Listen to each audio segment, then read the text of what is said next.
Após o cumprimento dos trâmites legais com o governo dos Emirados Árabes Unidos, a Polícia Federal se prepara para realizar a extradição do empresário Thiago Brenan, que é acusado de vários crimes aqui no Brasil. Vamos acionar então o repórter João Vitor Rocha, que vai nos atualizar, né, João? Seja bem-vindo, uma ótima noite a você. O que a Polícia Federal deve fazer de diferente nesse caso? Já, inclusive, uma expectativa para a chegada de Thiago Brenan aqui no Brasil? Muito boa noite, Caniato. Boa noite, Lívia, todos que acompanham a Jovem Pan. Então, vamos por partes, Caniato. Ainda não há uma data definida para esse processo de extradição, para a chegada do empresário Thiago Brenan aqui no Brasil. A informação mais atualizada que a gente tem é que a Embaixada do Brasil nos Emirados Árabes recebeu a autorização do país para dar início a esse processo de extradição.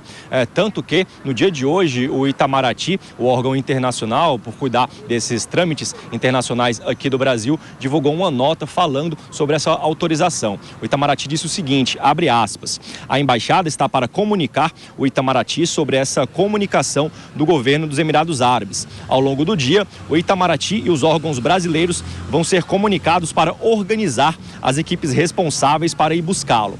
Então, ainda existe alguns trâmites que precisam ser seguidos e só depois será divulgada essa data. Também, no dia de hoje, o ministro da Justiça, Flávio Dino, ele utilizou as redes sociais para falar sobre esse processo de extradição de Thiago Brenan. O ministro Flávio Dino disse que Thiago Brenan será extraditado com mais brevidade possível. Essas foram as palavras do ministro da Justiça. Respondendo à sua segunda pergunta, Caniato, em relação a esse processo de extradição, a Polícia Federal deve fazer uma ação um pouquinho mais diferente. Thiago Brenan deve chegar aqui ao Brasil algemado tanto pelos braços quanto pelas pernas e deve ser seguido por um delegado de polícia, 2 agentes da Polícia Federal e também, curiosamente, um escrivão da Interpol, especialista em jiu-jitsu.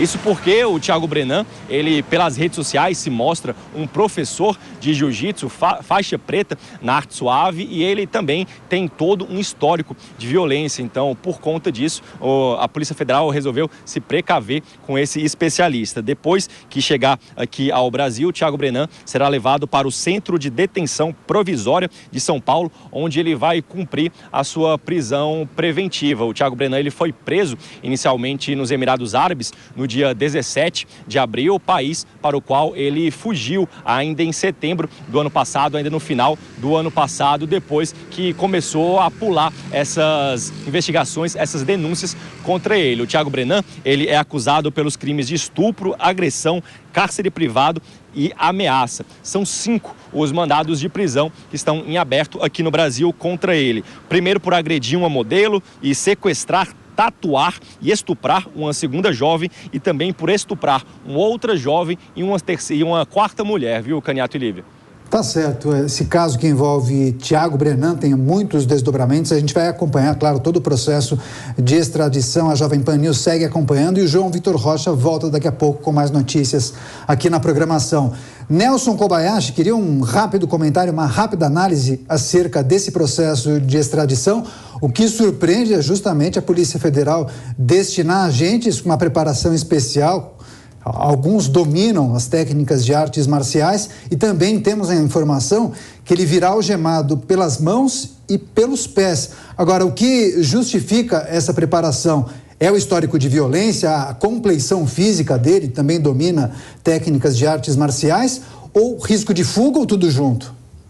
É tudo junto, na verdade. Mas, Daniel, aqui no Brasil a gente tem, em regra, o não uso das algemas, né? Em regra, a pessoa não deve ser algemada. Ela só deve ser algemada se tiver algum motivo que indique um perigo. E, neste caso, o Thiago Brenan indica perigo. Aliás, todos esses crimes indicam violência. Ele é uma pessoa violência, de porte físico e com histórico de prática de artes marciais. Por isso mesmo é que se justifica, no caso dele em específico, o uso das algemas e o uso de força policial especializada.